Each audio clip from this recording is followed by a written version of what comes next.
Donc, on va poursuivre ce matin l'étude que j'ai commencée il y a à peu près 6 semaines, je pense, la première partie, et on en a pour au moins 5 messages. Fait que c'est un petit voyage qu'on fait ensemble sur le beau thème du royaume de Dieu. C'est un thème c'est un gros thème de la parole de Dieu, d'un couvert à l'autre. Et en tout cas, moi, le fait d'étudier ça, et je vous l'ai dit la première fois, là, j'ai lu un livre qui s'appelle « L'Évangile du royaume ». Je ne savais même pas, mais il est disponible en français, donc je vais en laisser une copie à la bibliothèque si jamais il y en a qui veulent l'emprunter. Ça m'a vraiment éclairé, j'ai pu mieux comprendre, voir plus clair sur ce sujet-là, et c'est plaisant de voir plus clair, justement. J'ai eu des nouvelles lunettes cette semaine, puis je disais, hey, c'est une belle illustration. Quand j'ai mis mes nouvelles lunettes pour la première fois, wow, il me semble toute la vie est plus agréable. Et c'est la même chose quand on étudie la parole de Dieu. Vous l'avez tous déjà vécu, j'espère. C'est tellement plaisant de voir plus clair, peu importe le sujet qu'on étudie. Et j'espère que Dieu va utiliser cette série d'études-là pour nous aider chacun à voir plus clair dans ce beau thème-là du royaume de Dieu. Donc, rapidement, on va faire une petite révision de ce qu'on a vu, parce que ça fait quand même 6 semaines. Premièrement, le royaume de Dieu fut d'abord annoncé dans l'Ancien Testament. Donc, c'est un thème qui remplit l'Ancien Testament beaucoup, surtout dans les prophètes. Dieu annonce son royaume, surtout pour la fin des temps. Donc, à la fin des temps, Dieu va établir son royaume. Et le livre de Daniel, entre autres, parle beaucoup de ça. Après tous les grands empires humains, il va y avoir un empire divin. Dieu va régner sur cette terre. On a vu que le royaume de Dieu fut aussi annoncé par Jésus. Et là, c'est sous un angle complètement différent, et c'est ça qui rend le sujet plus complexe. Jésus nous parle d'un royaume qu'il faut recevoir comme un petit enfant, humblement, un royaume qui est au milieu de nous, un royaume spirituel, invisible. Donc, ça complique les choses. On a vu qu'il y a vraiment ces deux facettes-là du royaume de Dieu. Le mot « royaume » comme tel pourrait très, très bien être traduit « règne ». Donc, quand on parle du royaume de Dieu, c'est le règne de Dieu. Les mots hébreux et grecs veulent vraiment dire l'autorité ou la souveraineté exercée par un roi. Donc, le royaume de Dieu, c'est le règne de Dieu qui se manifeste de différentes façons, et c'est ce qu'on va voir encore développer ce matin. On avait déjà établi clairement lors de la première étude que le royaume de Dieu sera un jour littéral, terrestre, visible. La Bible est très claire. Lorsque Jésus va revenir, c'est pour établir son royaume sur cette terre. Et alors, la position prémillénariste, c'est la bonne. Il va y avoir un royaume littéral un jour. Et on a hâte de le voir. Mais il y a une autre vérité qu'on souligne peut-être un peu moins souvent, nous, dans notre milieu, c'est que le royaume de Dieu est aussi une réalité présente, spirituelle et invisible. Et c'est tout autant indéniable lorsqu'on prend vraiment tous les versets de la parole de Dieu. Et on va développer justement cet aspect-là encore ce matin. On avait vu qu'aucune explication simple ou simpliste ne peut rendre justice à tous les passages bibliques. Il y a beaucoup de versets qui nous enseignent différentes facettes, différentes perspectives du royaume de Dieu. Et c'est pour ça qu'on va prendre le temps de faire le tour de la question en plusieurs études pour mieux y voir clair. Donc, un point très important que je veux encore clarifier ce matin avec vous, le royaume de Dieu, depuis la première venue de Jésus sur cette terre, ça équivaut vraiment au règne de Christ. Donc, Dieu règne à travers la personne de son Fils. Le royaume de Dieu, c'est le règne de Christ. Luc 1, ça c'est vraiment dans le contexte de la naissance de Jésus. L'ange dit à Marie, je pense, là, « Le Seigneur Dieu lui donnera le trône de David, son père. Il régnera sur la maison de Jacob éternellement, et son règne n'aura point de fin. » Donc, celui qui va régner pour Dieu, on peut dire, éternellement, un jour, c'est Jésus-Christ, le même qui est né à Bethléem il y a 2000 ans. Dans Matthieu 16, 28, on lit « Je vous le dis en vérité, quelques-uns de ceux qui sont ici ne mourront point qu'ils n'aient vu le Fils de l'homme venir dans son règne. » Encore là, c'est le Fils de l'homme qui va régner au nom de Dieu, qui va c'est ça, matérialiser le royaume de Dieu. Et là, Jésus annonce un royaume futur, je vais venir dans mon règne. Et juste une petite parenthèse, tout de suite, ce qui est frappant, c'est que dans les 3 évangiles synoptiques, on a cette déclaration-là, et dans les 3 évangiles, ce qui suit immédiatement, c'est la transfiguration. C'est les disciples qui voient Jésus dans sa gloire. Et je crois que c'est ça précisément que Jésus annonçait. Vous allez avoir un avant-goût, quelques-uns ici, Pierre, Jean et Jacques, vous allez avoir un avant-goût de la gloire du Fils de l'homme à venir. Marc 11, 9 et 10, ceux qui précédaient et ceux qui suivaient Jésus criaient « Hosanna, béni soit celui qui vient au nom du Seigneur, béni soit le règne qui vient, le règne de David, notre Père. » Lorsque Jésus est entré à Jérusalem, assis sur l'ânon, et il accomplissait les prophéties messianiques, et les gens s'attendaient que le royaume de Dieu allait être établi à ce moment-là parce qu'ils avaient reconnu, du moins en partie, ils avaient reconnu Jésus comme le roi de Dieu, le Messie. Donc, le royaume de Dieu, c'est vraiment à travers la personne de Jésus qu'il va se manifester, se concrétiser. Jésus est le Messie, le Christ, qui veut dire celui que Dieu a oint pour régner. Il est le roi, comme on l'avait lu dans le psaume 2. C'est moi qui ai oint mon roi. Puis je vais lui donner le monde comme héritage. Il va régner en mon nom sur cette terre. Ça va s'accomplir dans le futur. À la 7e trompette, on lit ça dans Apocalypse 11, verset 15. Le 7e ange sonna de la trompette. Il y eut dans le ciel de fortes voix qui disaient « Le royaume du monde est remis à notre Seigneur et à son Christ, son oint, et il régnera au siècle des siècles. » Ça ne peut pas être plus clair. À la 7e trompette, on sait que c'est encore futur. Le royaume du monde va être remis à Jésus-Christ qui va régner sur cette terre.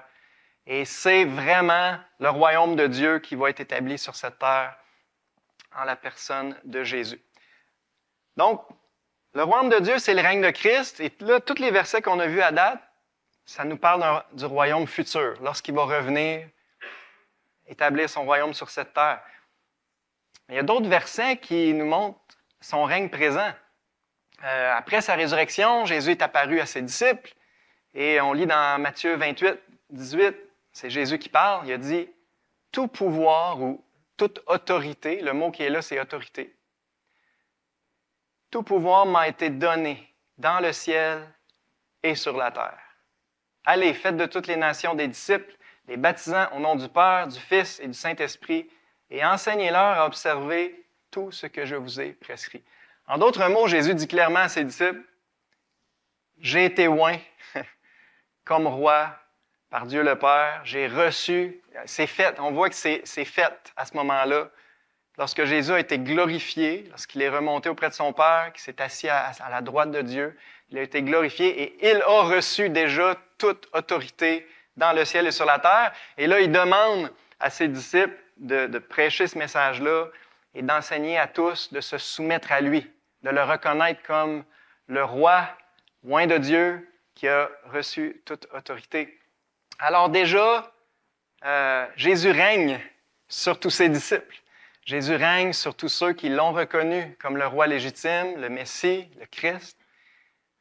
Et tous ses disciples se soumettent à leur roi volontairement. Il y a un aspect présent. L'apôtre Paul souligne encore cet aspect présent-là du règne de Christ dans Éphésiens 1. Il l'a déployé en Christ. On parle de la puissance de Dieu. Dieu a déployé sa puissance en Christ en le ressuscitant des morts et en le faisant asseoir à sa droite dans les lieux célestes, au-dessus de toute domination, de toute autorité, de toute puissance, etc. Il a tout mis sous ses pieds et il l'a donné pour chef suprême à l'Église qui est son corps. Je veux souligner ici que c'est passé, c'est fait. Okay? On parle de la glorification du Seigneur Jésus, qui a eu lieu peu de temps après sa résurrection. Jésus est assis à la droite de Dieu dans les lieux célestes, sur le trône, et il règne déjà sur tous ceux qui reconnaissent son autorité. Dieu a déjà mis toutes choses sous ses pieds et il est le chef suprême de l'Église. Il est le roi qui règne sur l'Église. Donc, c'est intéressant, on voit que dans Matthieu 28, ce sont les disciples de Jésus qui font partie du royaume de Dieu. Ici, on voit plus précisément, c'est l'Église qui a pour chef suprême Jésus-Christ. Jésus règne sur son Église présentement. Alors, l'Église est présentement, dans l'âge actuel, le domaine ou la sphère du royaume de Dieu, on peut dire active là, présentement. Et on va clarifier ça encore un peu plus tard ce matin. Dans Philippiens 2, encore, on voit que c'est quelque chose de réglé, qui nous parle de la glorification du Seigneur Jésus.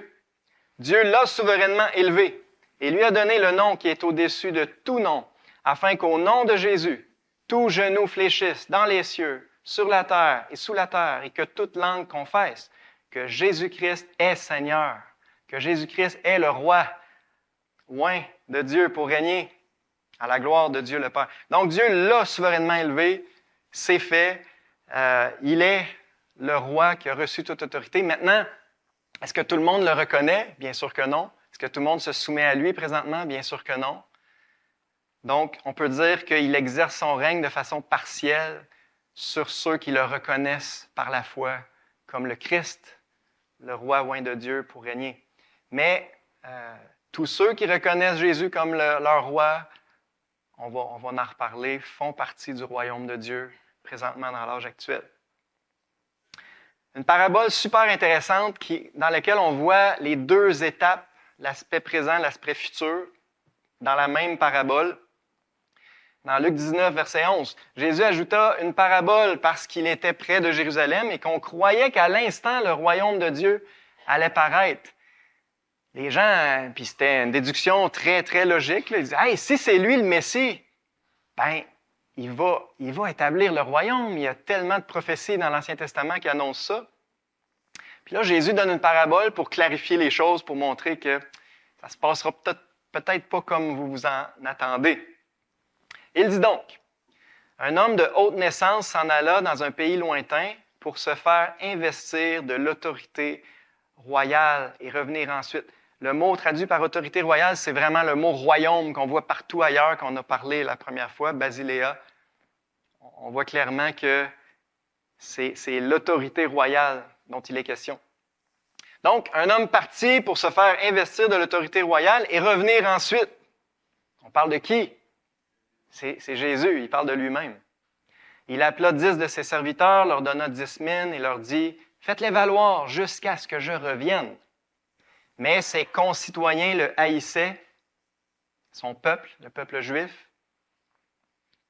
Et ils envoyèrent une ambassade après lui pour dire « Nous ne voulons pas que cet homme règne sur nous. » Ça résume le drame d'Israël. Hein? Nous ne voulons pas que cet homme règne sur nous. Ils ont rejeté leur Messie.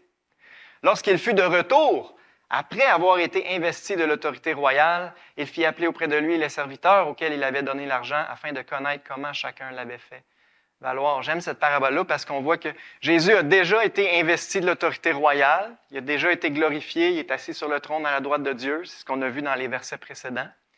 Mais il n'est pas encore revenu. Donc, dans l'histoire, le roi n'est pas encore revenu pour vraiment prendre possession de son règne, établir son règne de façon complète. Et lorsqu'il va revenir, bien là, tous ses serviteurs vont lui rendre compte, et ça, c'est vous et c'est moi.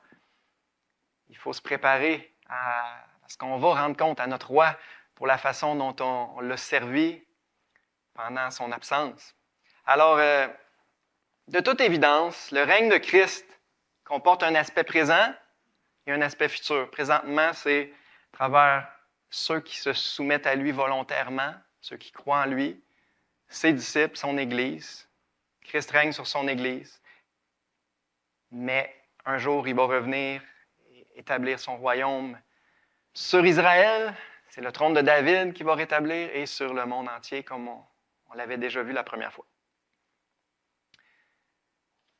Le royaume de Dieu, on pourrait dire aussi, c'est le règne de Dieu ici-bas. On sait que Dieu est souverain, que Dieu règne sur toute chose d'une certaine façon. Mais le royaume de Dieu, c'est vraiment de façon plus concrète comment Dieu exerce sa souveraineté ici-bas, comment il règne ici-bas. Je vous mets ici une citation de George Ladd. Le royaume de Dieu, c'est sa royauté, sa loi, son autorité. Le royaume n'est pas un domaine ou un peuple, mais le règne de Dieu. Donc, chaque fois que vous lisez le royaume de Dieu, vous pouvez traduire le règne de Dieu. Jésus a dit que nous devons recevoir le royaume de Dieu comme de petits-enfants. Qu'est-ce qu'on reçoit? C'est une bonne question à se poser. Qu'est-ce qu'on reçoit? Est-ce qu'on reçoit l'Église? Non. Est-ce qu'on reçoit le ciel? Non. C'est le règne de Dieu qu'on reçoit.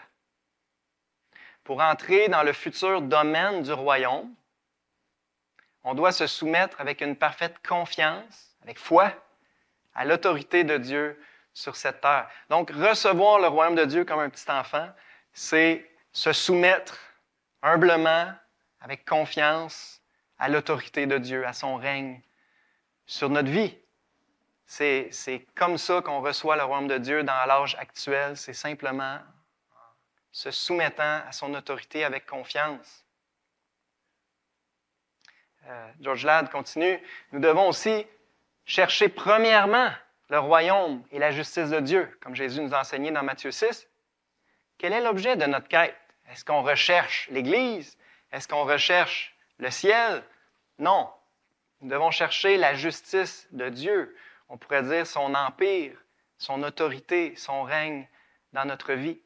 Donc, chercher premièrement le royaume de Dieu, c'est chercher à se soumettre humblement, avec confiance, à son règne, à son autorité sur notre vie, le laisser régner sur notre vie, finalement. Le laisser produire la justice dans notre vie. Un beau verset qui parle bien de ça, l'aspect présent du règne de Dieu. Romains 14, 17 et 18. « Car le royaume de Dieu, ce n'est pas le manger et le boire. Ce n'est pas fondamentalement un domaine dans lequel on mange, on boit, et un royaume terrestre ou visible. Ce n'est pas premièrement ça. C'est la justice, la paix et la joie par le Saint-Esprit. Celui qui sert Christ de cette manière est agréable à Dieu et approuvé des hommes. » Donc, présentement, le règne de Dieu se manifeste lorsqu'on se soumet à son Saint-Esprit. Dieu règne sur nos vies. Et on l'a vu dans les témoignages qu'on a entendus ce matin. Lorsque Dieu vraiment prend le contrôle de notre vie et commence à régner sur notre vie par le Saint-Esprit, ça produit la justice, la paix et la joie. Ça, c'est les bénédictions spirituelles principales, on peut dire fondamentales, lorsque Dieu règne sur notre vie. Donc, le royaume de Dieu, c'est le règne de Dieu ici-bas. Et le plus important de comprendre, c'est le règne de Dieu sur ma vie, sur mon cœur. Et ça, c'est une question que je vous encourage à vous poser, question fondamentale. Est-ce que Dieu règne vraiment sur ma vie? Est-ce qu'il règne sur mon cœur? Est-ce que je me soumets humblement et avec confiance, comme un petit enfant, à mon Père parfait, à mon roi, à Jésus-Christ, le seul roi légitime, digne de régner sur ma vie? Et c'est en prenant cette décision-là et en nourrissant cette attitude-là qu'on entre dans le royaume de Dieu et qu'on jouit, on peut dire, des bénédictions du royaume de Dieu dans l'âge actuel. George Ladd a écrit « Nous prions que ton règne vienne, que ta volonté soit faite sur la terre comme au ciel. » Cette prière est une requête adressée à Dieu pour qu'il règne, qu'il manifeste sa souveraineté royale et sa puissance, qu'il mette en fuite tout ennemi de sa justice et de son autorité divine, que Dieu seul soit le roi du monde entier. Alors, encore là, je vois les deux aspects là-dedans. Lorsqu'on prie ça, que ton règne vienne, que ta volonté soit faite, il y a un aspect futur. Reviens, Seigneur Jésus, enfin, régner sur cette terre pour que ta volonté se fasse sur cette terre comme au ciel. Mais il y a un aspect aussi très personnel. Règne sur ma vie, règne sur mon cœur, que ta volonté soit faite dans ma vie, dans mon cœur. Je veux me soumettre joyeusement à ton règne, à ton autorité dans ma vie. De toute évidence, le règne de Dieu ici-bas comporte un aspect présent et un aspect futur. L'aspect présent, c'est beaucoup plus individuel. C'est à chacun de reconnaître le roi et de se soumettre à lui. comme on l'a chanté tantôt, « Mon Sauveur, mon Roi ». Hein, je viens t'adorer, mon Sauveur, mon Roi.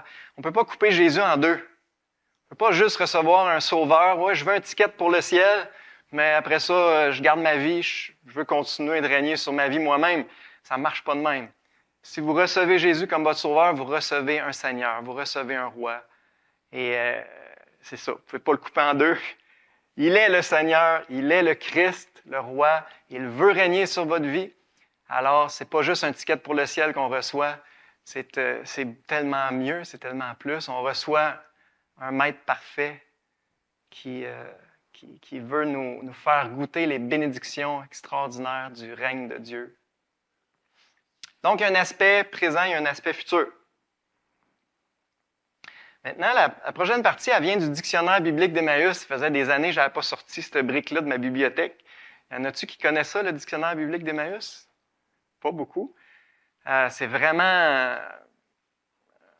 un ouvrage vraiment très, très riche. Je vous encourage à l'utiliser. Fait que vous cherchez n'importe quel mot ou sujet dans la Bible, puis là, il y a beaucoup de... C'est comme des études bibliques pour chaque...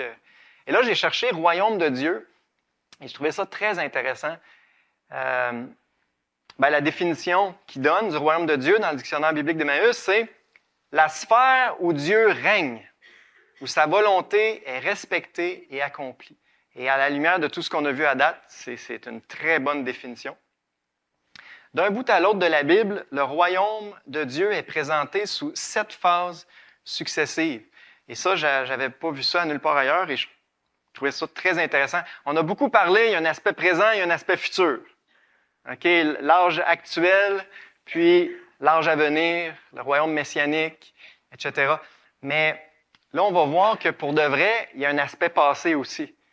Depuis le début de la grande histoire, l'idée du royaume de Dieu est là. Alors, on va regarder ça rapidement. La première phase du royaume de Dieu, c'était dans le paradis terrestre. Donc, tout ça, c'est tiré du dictionnaire biblique Emmaüs. Okay? Le paradis était une théocratie. C'est quoi une théocratie? C'est quand Dieu règne de façon plus ou moins directe ici-bas. Okay? Donc, le paradis terrestre était certainement une théocratie. Dieu régnait parfaitement en Éden, où Adam était appelé à assujettir la terre dans une étroite dépendance de Dieu. Par le péché, l'homme s'est arraché au règne de Dieu pour se placer sous celui du diable. C'est ce que la Bible enseigne. C'est qui présentement le prince de ce siècle, le Dieu de ce siècle, le Dieu de ce monde? C'est Satan. Le monde entier est sous la puissance du malin. Ça fait penser aussi à Jésus quand il s'est fait tenter par le diable dans le désert. Hein. Un moment donné, le diable, il dit « Prosterne-toi devant moi, puis je vais te... » Il a montré tous les royaumes du monde. Il a dit « Si tu te prosternes devant moi, je vais te les donner, tous les royaumes du monde, car ils m'ont été donnés. » Puis, il n'y avait pas tort. Satan a usurpé le royaume du monde. Et présentement, c'est lui qui est en possession du royaume du monde, on peut dire. Et il pouvait l'offrir à Jésus d'une certaine façon.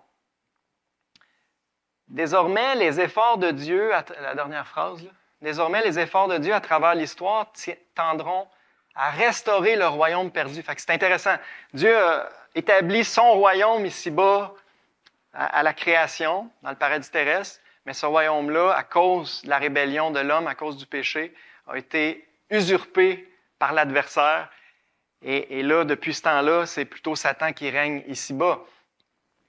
Alors Dieu, à travers différentes offensives, on peut dire, en différentes phases, Dieu, dans l'histoire, va faire ce qu'il faut pour reprendre possession de son royaume ici-bas. La deuxième phase, deuxième offensive de Dieu, on pourrait dire, dans le royaume qui est devenu le royaume de Satan, ici-bas, c'est la théocratie en Israël. Dieu suscite le peuple élu, Israël, qui doit être pour lui un royaume de sacrificateurs. L'Éternel lui-même est le juge, le législateur, le roi d'Israël. C'est clair quand on lit l'Ancien Testament. Il gouverne par le moyen de Moïse et des juges. Puis vient le triste moment où le peuple signifie à Samuel qu'il préfère un souverain humain au roi divin. Donc Dieu a créé un peuple, Israël, pour être une théocratie. Dieu voulait établir son royaume à travers le peuple d'Israël et régner directement sur Israël. Et malheureusement, le peuple a dit « Non, on ne veut pas. On ne veut pas être une théocratie. On veut un roi humain comme les autres nations. » Ils ont demandé un roi, puis vous lisez ça dans le livre de Samuel. Dieu était offensé, était très déçu de la réaction du peuple. Et Dieu leur a donné Saül, qui est le type du roi humain ordinaire, et ça n'a pas très fonctionné. Alors, c'était on peut dire, la première tentative de restauration du royaume de Dieu sur cette terre, c'est à travers le peuple d'Israël. Et à cause encore là, du péché, de la rébellion, de la désobéissance des hommes, eh bien, ça n'a pas abouti. La troisième phase qu'on voit dans la parole de Dieu, c'est le royaume de Dieu annoncé par les prophètes. Comme on disait au début, les prophètes ont beaucoup annoncé le royaume de Dieu, et c'est lié vraiment au thème du Messie. Okay? Les prophètes ont annoncé la venue du Messie, celui que Dieu a oint pour régner un jour, établir le royaume de Dieu sur cette terre. Un jour, le fils de David, et c'est un des types messianiques principaux qu'on voit dans la parole. Un jour, le fils de David occupera éternellement le trône. Il naîtra d'une vierge à Bethléem, souffrira pour l'expiation des péchés et établira le royaume universel de justice et de paix sur la terre, puis dans les nouveaux cieux et la nouvelle terre. Donc, le royaume de Dieu est abondamment annoncé par les prophètes de l'Ancien Testament. Il annonce surtout les deux dernières phases, c'est-à-dire le royaume de 1000 ans, le millénium, royaume messianique, et quelques passages annoncent le royaume éternel dans une nouvelle création, nouveaux cieux, nouvelle terre. On voit ça dans le prophète Isaïe, entre autres. La quatrième phase, c'est le royaume offert et rejeté à la première venue de Christ. Lorsque Jésus est venu, il s'est présenté comme le roi d'Israël, le Messie, et malheureusement, il a été rejeté comme tel. Dès sa naissance, Jésus est présenté comme roi. Jean-Baptiste et lui-même annonce aux Juifs que le royaume de Dieu est proche, qu'il est au milieu d'eux. C'est en tant que roi que Jésus se présente à Jérusalem, à la fin de son ministère, assis sur un ânon, entre autres. C'est aussi comme tel qu'il est repoussé par le peuple. Nous ne voulons pas que cet homme règne sur nous. Ça résume la réponse d'Israël. Donc, Jésus est venu en tant que le Messie, le roi, établir le royaume de Dieu. Et le peuple l'a méconnu, le peuple d'Israël l'a rejeté. Mais c'était une offre réelle, d'une certaine façon. Dieu savait très bien qu'il allait être rejeté, mais c'était une offre réelle que Jésus venait faire à son peuple, puis son peuple l'a rejeté. On arrive à la cinquième phase, qui est vraiment la phase actuelle. Donc, le Messie a été rejeté par les hommes, comme c'est écrit dans Jean 1, elle est venue chez les siens, la parole, la lumière, incarnée. Les siens ne l'ont pas reçu. Mais à tous ceux qui l'ont reçu. Et là, on entre dans la phase invisible, spirituelle du royaume de Dieu, qui est la phase actuelle. Le royaume de Dieu caché dans les cœurs, c'est la phase dont Jésus a parlé le plus.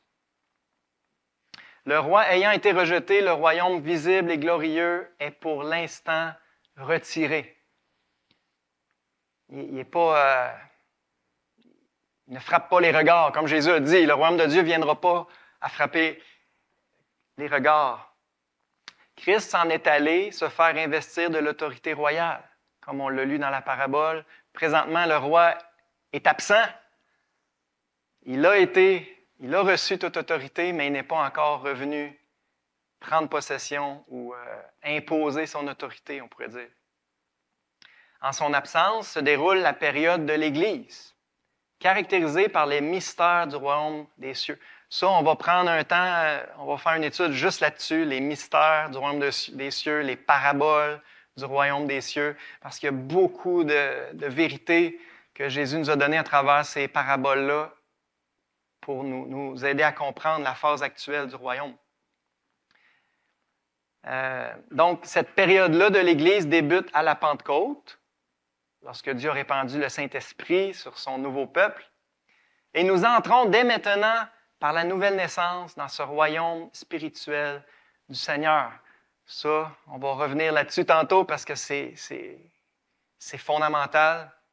On peut entrer dès maintenant dans ce royaume-là spirituel par la nouvelle naissance. Les paraboles dites du royaume illustrent le mélange de bien et de mal qui caractérise la dispensation présente. Prenons comme exemple celle de l'ivraie, la parabole de l'ivraie. Christ ensemence le monde en plaçant partout des fils du royaume. Donc, les disciples de Jésus, ceux qui reconnaissent Jésus comme leur Seigneur et s'y soumettent de bon cœur, ce sont, selon la parabole, des fils du royaume. Le diable, de son côté, met parmi eux les fils du malin. Tous ceux, finalement, qui ne se soumettent pas à Jésus sans le savoir. Il y a juste deux options. Hein? Si vous n'êtes pas un disciple de Jésus-Christ, bien, sans le savoir, vous êtes sous l'influence du malin. C'est Satan qui règne sur votre vie. C'est un ou l'autre. Ça peut paraître très radical, mais c'est ça que la Bible enseigne. Il y a des fils du royaume ici-bas, et il y a des fils du malin. Dans sa patience, le Seigneur les laisse subsister ensemble jusqu'à la moisson. Et il dit plus loin que la moisson, c'est la fin du monde. On devrait dire la fin de l'âge. La fin de l'âge actuel, on va en reparler. Cette période-là finira par le jugement. Donc, présentement, on est dans la 5e phase du royaume de Dieu.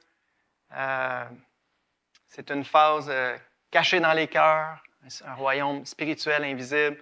Et la clé, c'est de reconnaître Jésus comme son roi, son Seigneur, et le laisser régner sur votre vie par son esprit, comme on l'a lu dans Romains 14, par sa parole. C'est comme ça qu'on entre dans le royaume et qu'on jouit des bénédictions du royaume. Maintenant, il va y avoir, contrairement à la position amillénariste, on en a parlé la dernière fois, qui ne croit pas à un royaume littéral futur. C'est clair dans la parole qu'il va y avoir des phases encore futures. En fait, 2 phases par la suite. Premièrement, le royaume glorieux établi sur la terre pendant 1000 ans, ce qu'on appelle le millénium, le règne messianique. Jésus va régner sur la terre actuelle pendant 1000 ans. Et ça va être le royaume le plus merveilleux qu'il y aura jamais eu sur cette terre, un royaume de paix et de justice. Alors s'accompliront les promesses des prophètes qui en ont abondamment parlé, jusqu'à ce qu'intervienne la destruction de la terre actuelle et le jugement dernier, grand trône blanc. On voit dans la parole que c'est pas une phase parfaite. Ça va être merveilleux, mais ça ne sera pas encore parfait. Le péché va être encore là, la mort va être encore là. Vers la fin du millénium, Satan est relâché, il y a une dernière grande rébellion, un dernier grand jugement. Donc, on voit que c'est une phase, c'est une étape, jusqu'à ce qu'on arrive à la dernière étape qui est vraiment le royaume éternel dans la nouvelle création. Et c'est là vraiment la phase parfaite, définitive de l'établissement du royaume de Dieu. C'est là la victoire finale, définitive de Dieu sur Satan et sur le royaume des ténèbres. Donc, après le triomphe total du Seigneur, s'établira sa domination définitive et parfaite. Nous aurons part pour toujours à ce règne de Dieu, ayant été reçus par sa grâce dans son royaume céleste. Mais là, ce qu'il faut comprendre, c'est que pour pouvoir entrer dans le royaume messianique de 1000 ans, et pour pouvoir entrer dans le royaume éternel, dans la nouvelle création, il faut se décider tout de suite. Il faut rentrer tout de suite dans le royaume de Dieu, en se soumettant au roi Jésus-Christ. C'est maintenant qu'il faut entrer pour pouvoir entrer dans les phases futures du royaume. Alors, en tout cas, moi j'ai trouvé ça très intéressant. J'espère que ça aide à avoir une vue d'ensemble des différentes phases du royaume de Dieu dans son grand plan, son plan merveilleux de rédemption. Une des dernières choses qu'on voit ce matin, dans l'âge actuel, entrer dans le royaume de Dieu, c'est l'équivalent de être sauvé. On emploie souvent l'expression « il faut être sauvé ». Jésus est venu pour nous sauver. Okay? Et dans Matthieu 19, c'est très clair que ces expressions-là parlent de la même expérience. Je vais lire rapidement l'histoire, là. C'est dans Matthieu 19, verset 16. « Voici un homme s'approcha et dit à Jésus, « Maître, que dois-je faire de bon pour avoir la vie éternelle? » Donc, l'homme riche veut savoir ce qu'il doit faire pour avoir la vie éternelle. Il lui répondit, « Pourquoi m'interroges-tu sur ce qui est bon? Un seul est bon. Si tu veux entrer dans la vie, observe les commandements. » Là, je ne m'embarquerai pas ce matin pourquoi il a répondu comme ça, là, mais un peu plus loin dans le récit, verset 23, Jésus dit à ses disciples, « Je vous le dis en vérité, un riche entrera difficilement dans le royaume des cieux. Je vous le dis encore, il est plus facile à un chameau de passer par le trou d'une aiguille qu'à un riche d'entrer dans le royaume de Dieu. » Les disciples, ayant entendu cela, furent très étonnés et dirent, « Qui peut donc être sauvé? » Jésus les regarda et leur dit, « Aux hommes cela est impossible, mais à Dieu tout est possible. » Ce que je veux faire ressortir ici, là, c'est que toutes ces expressions-là parlent finalement d'une même bénédiction. Entrer dans le royaume de Dieu, c'est équivalent à entrer dans le royaume des cieux. Okay, c'est deux expressions synonymes. C'est l'équivalent d'entrer dans la vie. C'est l'équivalent d'avoir la vie éternelle. C'était ça la question de départ du jeune homme. Que dois-je faire pour avoir la vie éternelle? C'est l'équivalent d'être sauvé. Clairement, toutes ces expressions réfèrent à la même bénédiction. Donc, vous avez besoin, chacun d'entre nous, on a besoin d'être sauvé. Jésus est venu pour nous sauver. Mais c'est l'équivalent de dire on a besoin d'entrer dans le royaume de Dieu. Révision de la deuxième partie, ce qu'on a vu ce matin, le royaume de Dieu, c'est vraiment l'équivalent du règne de Christ. Il y a un aspect présent du règne de Christ.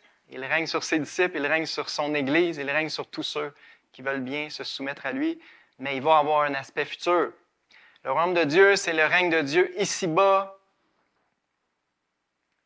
C'est vraiment lorsqu'il exerce son autorité directement ici-bas, on entre dans le royaume de Dieu, il y a un aspect présent, il y a un aspect futur. Ça aussi. Le royaume de Dieu, c'est la sphère où Dieu règne. C'est une belle définition. C'est la sphère où sa volonté est respectée et accomplie. D'un bout à l'autre de la Bible, le royaume de Dieu est présenté sous 7 phases successives. Je ne les répétera pas, mais ça appartient au Jardin d'Éden. Et là, Dieu a fait différentes offensives, on peut dire, pour reprendre possession du royaume de ce monde. Et il va réussir, la Bible le garantit. Il va reprendre pleinement le royaume de ce monde. Et une vérité qui nous touche de très près et qu'il faut qu'il soit clair dans l'âge actuel. Entrer dans le royaume de Dieu, ça équivaut à être sauvé. Vous avez besoin d'être certain d'entrer dans le royaume de Dieu. George Ladd souligne cette vérité-là importante. Les hommes peuvent entrer ici, maintenant. Vous, assis ce matin, vous pouvez entrer dans le domaine du règne de Dieu. Dieu veut régner sur votre vie, mais il ne vous tordra pas un bras. Vous pouvez faire l'expérience des bénédictions de son règne. Le règne de Dieu, c'est l'amour, la joie, la paix par le Saint-Esprit. Jésus a dit dans Jean 19, « Je suis la porte. Si quelqu'un entre par moi, il sera sauvé. » On vient de dire que être sauvé, c'est l'équivalent d'entrer dans le royaume de Dieu. Bien là, vous avez la porte d'entrée. Il y a juste une porte pour rentrer dans le royaume de Dieu. C'est Jésus. C'est la foi en lui. Mais la foi en lui, pas juste comme sauveur. Pas juste comme, « OK, t'es mort pour moi, j'accepte le ticket gratuit pour le ciel. » Non, non. Entrer dans Jésus, c'est recevoir un sauveur et un roi et reconnaître son plein droit de régner sur ma vie. Et c'est pour ça que c'est équivalent d'entrer dans son royaume. Donc, en conclusion, le royaume de Dieu est le domaine de l'âge à venir. C'est dans le futur qu'on va le voir, on peut dire, dans toute sa gloire, sa splendeur, de façon visible. Un jour, nous recevrons les bénédictions de son royaume ou son règne dans une plénitude parfaite. Il va y avoir une phase imparfaite, le millénium, mais ensuite, avec la nouvelle création, ça va être vraiment plénitude parfaite. Mais, et c'est un mais important, mais le royaume est présent dès maintenant. Il existe un domaine de bénédiction spirituelle auquel nous avons accès dès aujourd'hui et où nous pouvons jouir partiellement, mais réellement, des bienfaits du royaume de Dieu. Il y a un domaine spirituel dans lequel on peut entrer et pour jouir de toutes les bénédictions qui découlent du règne de Dieu, lorsque Dieu règne sur notre vie. Et c'est principalement l'amour, la joie, la paix par le Saint-Esprit. Êtes-vous entré? C'est ça, dans le fond, la question finale, la plus importante à se poser. Jésus a parlé de ce qu'il faut faire pour entrer dans le royaume de Dieu, des versets qu'on lit souvent. Jean 3, verset 3, Jésus répondit, « En vérité, je te le dis, si un homme ne naît de nouveau, ne passe par une nouvelle naissance, il ne peut voir le royaume de Dieu. En vérité, je te le dis, si un homme ne naît d'eau et d'esprit, il ne peut entrer dans le royaume de Dieu. Ce qui est né de la chair est chair, ce qui est né de l'esprit est esprit. Ne t'étonne pas que je t'ai dit, il faut que vous naissiez de nouveau. » Donc, pour voir le royaume de Dieu, pour entrer dedans, pour jouir des bénédictions du règne de Dieu, il faut passer par une nouvelle naissance, il faut recevoir le Saint-Esprit. C'est le Saint-Esprit qui nous donne la vie spirituelle, qui nous connecte avec Dieu, on peut dire. Et c'est par le Saint-Esprit que Dieu règne sur notre vie et produit les changements et produit les bénédictions. Êtes-vous passé par une nouvelle naissance? Êtes-vous certain d'avoir reçu le Saint-Esprit? Ah, mais qu'est-ce qu'il faut que je fasse pour recevoir le Saint-Esprit, Luc? Sois plus clair. Ben, je vais laisser la Bible répondre. J'aime beaucoup Éphésiens 1,13 parce que ça dit très clairement à quel moment on reçoit le Saint-Esprit. En lui, Jésus, en lui, vous aussi, j'espère, après avoir entendu la parole de la vérité, plus précisément l'évangile de votre salut, la bonne nouvelle du salut en Jésus-Christ, sa mort pour vos péchés, sa résurrection, c'est ça la bonne nouvelle du salut. En lui, vous avez cru, puis qu'est-ce qui se passe à cet instant même? Vous avez été scellés du Saint-Esprit qui avait été promis. Donc, c'est au moment où on croit dans l'évangile de notre salut, au moment où on croit dans la bonne nouvelle que Jésus, il est mort pour moi aussi. Il a payé pour mes péchés. Il m'a racheté à la croix, c'est mon sauveur. C'est aussi le Fils de Dieu, c'est le Christ, c'est le roi que Dieu a oint pour régner sur ce monde, pour régner sur ma vie. Je le reconnais. Je reconnais Jésus comme mon sauveur et mon Seigneur, mon roi. Je veux lui donner ma vie. On l'a entendu dans les témoignages. Dieu ne nous tord pas un bras, puis il peut nous faire niaiser longtemps si on résiste. Mais le jour qu'on lui cède, qu'on lui dit « Oui, Seigneur Jésus, je place toute ma foi en toi, je te donne ma vie, sauve-moi, règne sur mon cœur, règne sur ma vie. » Ce jour-là, la vraie foi, en passant, est indissociable de l'obéissance. Si on croit que Jésus est le Seigneur, Jésus dit « Pourquoi m'appelez-vous Seigneur et faites-vous pas ce que je vous dis? » Ça va ensemble. La vraie foi se prouve, se manifeste par la soumission au Seigneur, par l'obéissance. En lui, vous avez cru et vous avez été scellés du Saint-Esprit qui avait été promis. C'est comme ça qu'on passe par la nouvelle naissance. Ce Saint-Esprit-là, c'est le gage de notre héritage pour la rédemption de ceux que Dieu s'est acquis pour célébrer sa gloire. Le Saint-Esprit, c'est l'acompte que Dieu nous donne en attendant de nous donner toutes les autres bénédictions du royaume. Il y a beaucoup de bénédictions qui sont encore futures, que Dieu en réserve pour nous, mais la bénédiction immédiate, l'acompte extraordinaire que Dieu nous donne, c'est le Saint-Esprit. On peut dire c'est le gage du royaume qui nous attend. Wow! Puis, en terminant, dernier verset, si vous êtes entrés, si vous avez la certitude de faire partie du royaume de Dieu, du peuple de Dieu qui se soumet joyeusement au roi des rois,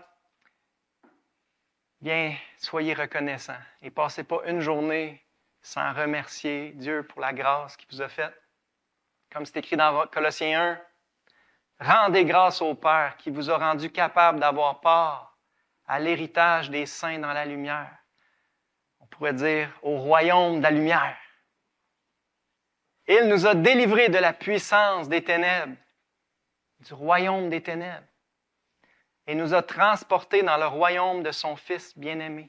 Voyez-vous, c'est fait. Si vous êtes sauvés, si vous avez reçu Jésus comme Sauveur et Seigneur, c'est fait.